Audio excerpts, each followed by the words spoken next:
Hi! Good morning! Breakfast na naman po tayo, as usual.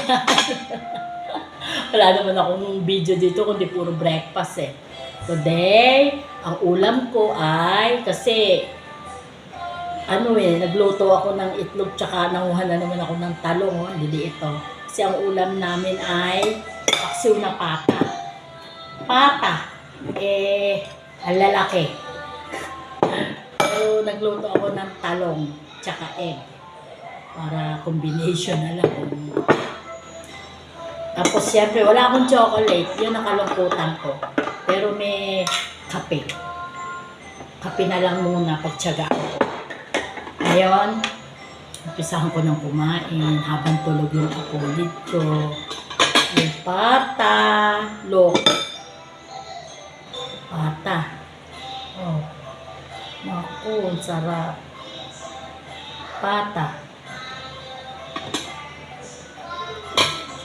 Meron pa dito mga nalagas na taba-taba. Ang laki ng pata. O, ayan o, laman. Ayan.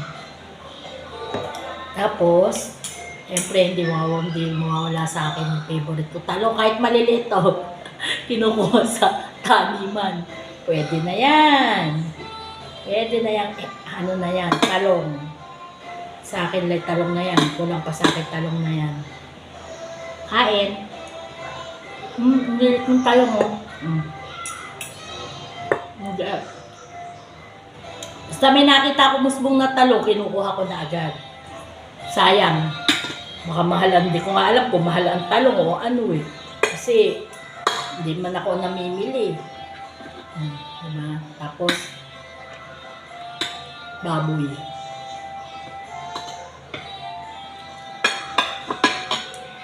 Kaya lang kapig nga lang ang aking ininom. Hindi chocolate.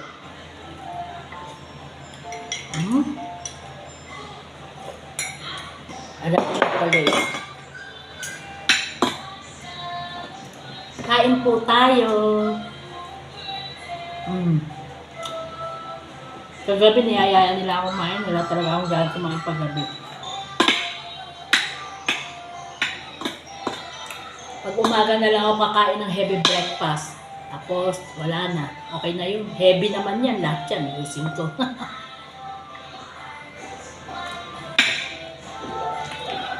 Sarap kumain.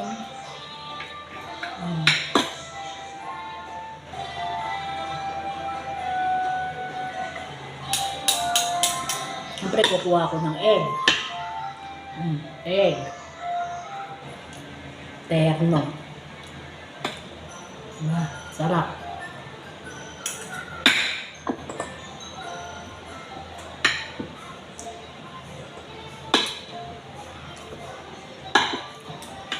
Hirap din kasing nakakutsara ka tapos ang ulam mo pata. Ang sarap sana magkamay kaso malagkit yung pata. Kain po tayo.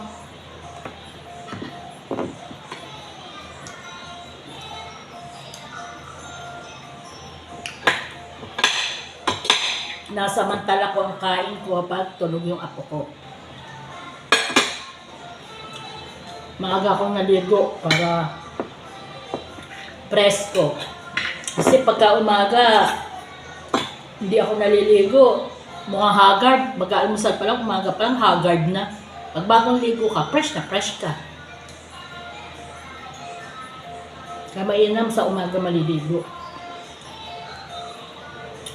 Mas gusto ko pa rin chocolate. Kape eh. Pwede na rin.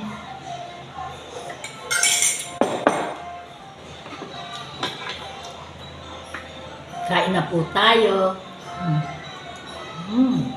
Sarap.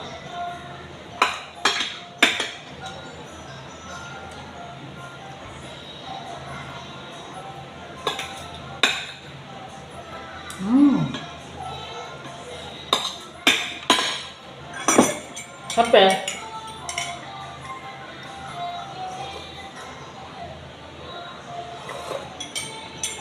Po. Papaalam na po ako. Bukas na lang po uli. Bye-bye.